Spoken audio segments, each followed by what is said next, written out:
اور اس پورے واقعے کو قرآن مجید میں اللہ تعالیٰ نے کچھ اس طرح بیان کیا ہے۔ وَإِذْ قَالَ مُوسَى لِقَوْمِهِ إِنَّ اللَّهَ يَأْمُرُكُمْ أَن تَذْبَحُوا بَقَرَةً قَالُوا أَتَتَّخِذُنَا هُزُوًا قَالَ أَعُوذُ بِاللَّهِ أَنْ أَكُونَ مِنَ الْجَاهِلِينَ۔ ترجمہ، اور یاد کرو جب موسیٰ نے اپنی قوم سے فرمایا بے شک اللہ تمہیں حکم دیتا ہے کہ ایک گائے ذبح کرو، تو انہوں نے کہا کہ کیا آپ ہمارے ساتھ مذاق کرتے ہیں؟ موسیٰ نے فرمایا میں اللہ کی پناہ مانگتا ہوں کہ میں جاہلوں میں سے ہو جاؤں۔ قالوا ادع لنا ربك يبين لنا ما هي قال إنه يقول إنها بقرة لا فارض ولا بكر عوان بين ذلك فافعلوا ما تؤمرون۔ ترجمہ، انہوں نے کہا کہ آپ اپنے رب سے دعا کیجئے کہ وہ ہمیں بتا دے کہ وہ گائے کیسی ہے۔ فرمایا اللہ فرماتا ہے کہ وہ ایک ایسی گائے ہے جو نہ تو بوڑھی ہے اور نہ بالکل کم عمر، بلکہ ان دونوں کے درمیان ہو، تو وہ کرو جس کا تمہیں حکم دیا جا رہا ہے۔ قالوا ادع لنا ربك يبين لنا ما لونها قال إنه يقول إنها بقرة صفراء فاقع لونها تسر الناظرين۔ ترجمہ، تو انہوں نے کہا آپ اپنے رب سے دعا کیجئے کہ وہ ہمیں بتا دے اس گائے کا رنگ کیا ہے۔ فرمایا کہ اللہ فرماتا ہے کہ وہ پیلے رنگ کی گائے ہے جس کا رنگ بہت گہرا ہے، وہ گائے دیکھنے والوں کو خوشی دیتی ہے۔ قالوا ادع لنا ربك يبين لنا ما هي إن البقرة شابه علينا وإنا إن شاء الله لمهتدون۔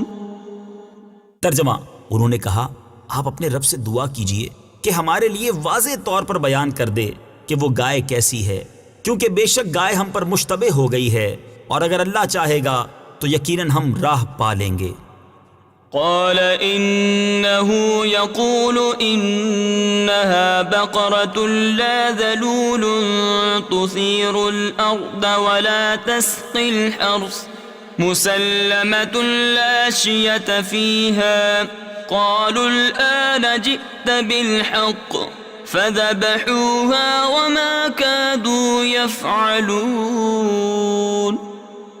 ترجمہ، موسیٰ نے فرمایا اللہ فرماتا ہے کہ وہ ایک ایسی گائے ہے جس سے یہ خدمت نہیں لی جاتی کہ وہ زمین میں ہل چلائے، اور نہ وہ کھیتی کو پانی دیتی ہے، بالکل بے عیب ہے، اس میں کوئی داغ نہیں۔ یہ سن کر انہوں نے کہا اب آپ بالکل صحیح بات لائے ہیں۔ پھر انہوں نے اس گائے کو ذبح کیا، حالانکہ وہ ذبح کرتے معلوم نہ ہوتے تھے۔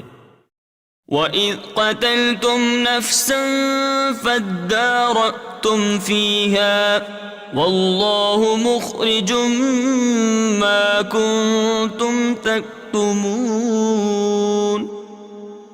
ترجمہ، اور یاد کرو جب تم نے ایک شخص کو قتل کر دیا، پھر اس کا الزام کسی دوسرے پر ڈالنے لگے، حالانکہ اللہ ظاہر کرنے والا تھا اس کو جسے تم چھپا رہے تھے۔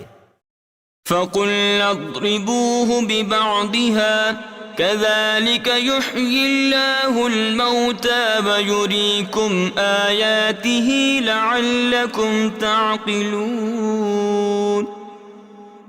ترجمہ، تو ہم نے فرمایا کہ اس مقتول کو اس گائے کا ایک ٹکڑا مارو، اسی طرح اللہ مردوں کو زندہ کرے گا اور وہ تمہیں اپنی نشانیاں دکھاتا ہے تاکہ تم سمجھ جاؤ۔ دوستو، ہمیں اس واقعے سے بہت سی عبرت اور نصیحت خیز باتیں معلوم پڑتی ہیں جو یاد رکھنے کے قابل ہیں اور آپ کی پیش خدمت ہیں۔ نمبر 1، اللہ کے کاموں پر اعتراض کرنا کفر ہے۔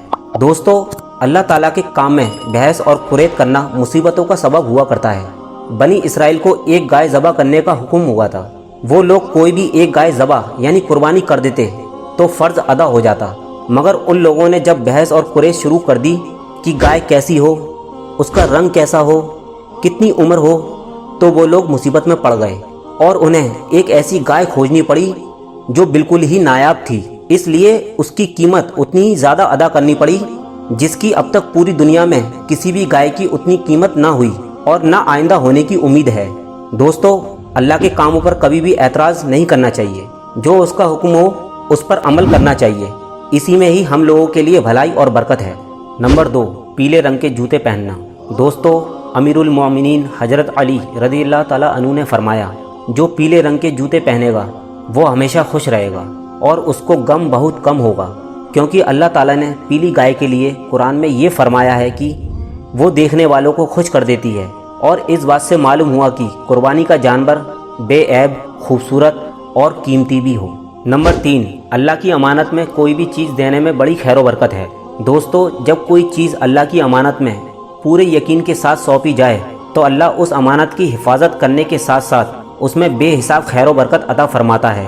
اور ہمیں اس واقعے سے پتہ چلتا ہے کہ ان بزرگ نے اپنی اولاد پر شفقت کرتے ہوئے ایک گائے کی بچیا اللہ کی امانت میں سونپی تھی، تو اللہ تعالیٰ نے اس بچیا میں اتنی خیر و برکت کر دی کہ ان بزرگ کے وارث مالا مال ہو گئے۔ اس سے معلوم ہوتا ہے کہ اولاد پر شفقت رکھنا اور اولاد کے لیے کچھ مال چھوڑ جانا یہ اللہ والوں کا طریقہ ہے۔ نمبر 4، ماں باپ کی فرما برداری کرنے میں خیر ہے۔ ماں باپ کی فرما برداری اور خدمت گزاری کرنے والوں کو خدا بند کریم غیب سے بے شمار رزق کا سامان عطا فرما دیتا ہے، اور اللہ تعالیٰ قرآن پاک کی سورہ بنی اسرائیل آیت نمبر 23 میں ارشاد فرماتا ہے، وَقَضَى رَبُّكَ أَلَّا تَعْبُدُوا إِلَّا إِيَّاهُ وَبِالْوَالِدَيْنِ إِحْسَانًا إِمَّا يَبْلُغَنَّ عِندَكَ الْكِبَرَ أَحَدُهُمَا أَوْ كِلَاهُمَا فَلَا تَقُل لَّهُمَا أُفٍّ وَلَا تَنْهَرْهُمَا وَقُل لَّهُمَا قَوْلًا كَرِيمًا۔ ترجمہ، اور تمہارے رب نے حکم فرمایا کہ اس کے سوا کسی کو نہ پوجو اور ماں باپ کے ساتھ اچھا سلوک کرو۔ اگر تیرے سامنے ان میں سے ایک یا دونوں بوڑھے ہو جائیں تو ان سے نہ کہنا اور نہ ان پر چلانا اور ان سے اچھی بات کہنا۔ دوستو، اس یتیم لڑکے کو اپنی ماں کی خدمت اور فرما برداری کرنے کی بدولت ہی اللہ تعالیٰ نے اسے صاحب مال اور خوشحال بنا دیا۔ دوستو، یہ تھا دنیا کی سب سے قیمتی گائے کا ایک بہت دلچسپ قرآنی واقعہ، جس میں ہمیں پتہ چلا کہ اللہ تعالیٰ کے ہر کام میں حکمت ہے، اور جو انسان اپنے ماں باپ کا فرما بردار ہوتا ہے اسے اللہ تعالیٰ غیب سے رزق اور دولت عطا فرماتا ہے۔ دوستو، اگر آپ کو یہ ویڈیو پسند آئی ہو تو اس ویڈیو کو لائک کریں، اور ایسی ہی دلچسپ ویڈیو کو دیکھنے کے لیے ہمارے چینل کو سبسکرائب کر کے بیل آئیکن آن کر لیں۔ ملتے ہیں آپ سے اگلی ویڈیو میں۔ خدا حافظ۔